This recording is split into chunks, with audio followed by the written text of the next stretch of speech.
There seem to be two basic ways that students have been taught about the founding of the United States, and specifically the writing of the Constitution.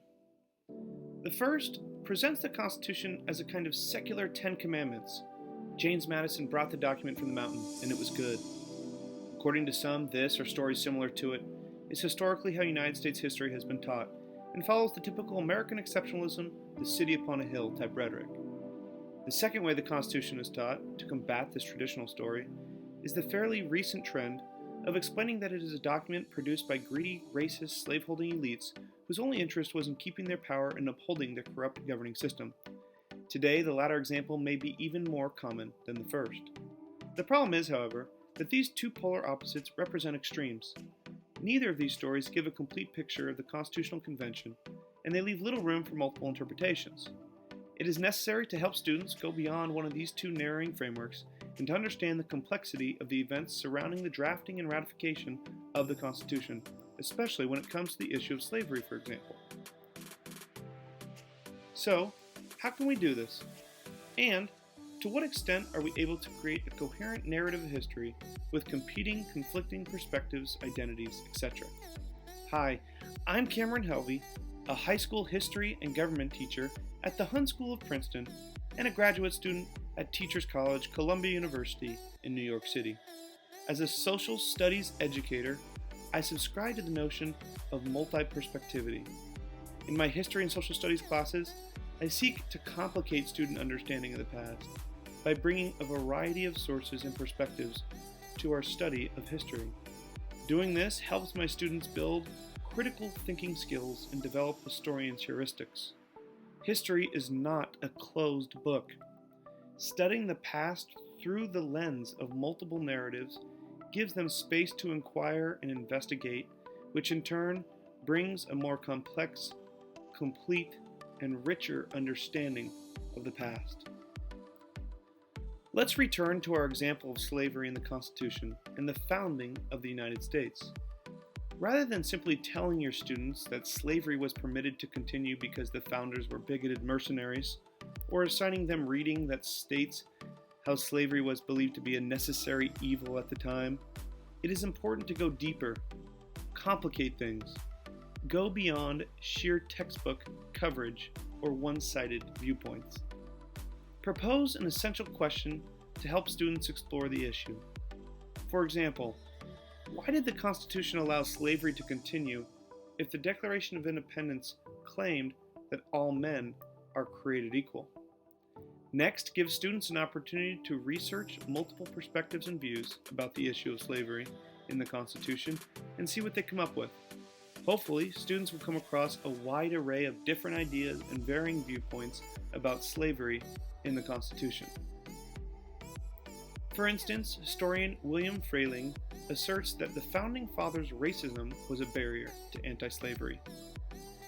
Or, author John P. Kaminsky contends that the men at the Constitutional Convention never considered getting rid of slavery, and that the men at the convention wanted a united, well-ordered, and prosperous society in which private property, including slave property, would be secure. On the other hand, your students may find historians and authors with a different opinion. For example, historian Kermit Hall explained that slavery hung over the Philadelphia Convention, threatening to divide northern and southern delegates. Even though slavery existed by law in some of the northern states in 1787, most people there favored its end. Southerners were more unsure about whether to end slavery, both because they had significantly greater number of slaves to deal with, and because an end to slavery had important economic implications. The result was compromise. The Founding Fathers were more determined to fashion a new nation than they were to bring an end to slavery.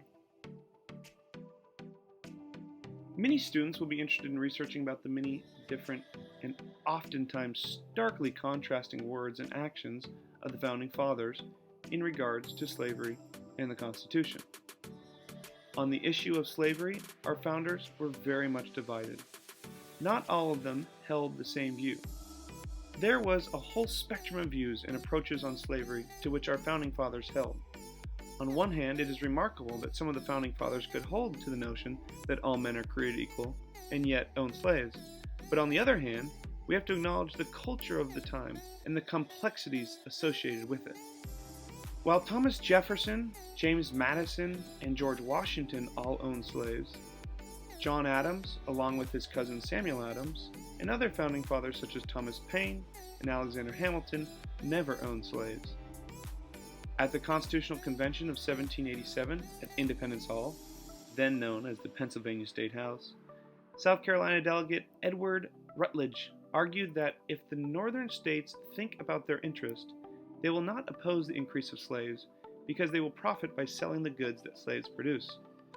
On the other hand, Governor Morris of Pennsylvania, who attended Columbia University, then called King's College, gave a blazing anti-slavery speech, condemning slavery as a nefarious institution and calling it the curse of heaven on the states where it prevailed. Benjamin Franklin openly admitted that the Constitution was an imperfect document when he said, "I agree to this Constitution with all its faults because I think a federal government necessary for us." When you assemble a large group of men, you will inevitably find that they will disagree with each other about their local interests and their selfish views. We have to accept some of these disagreements in order to build a national government.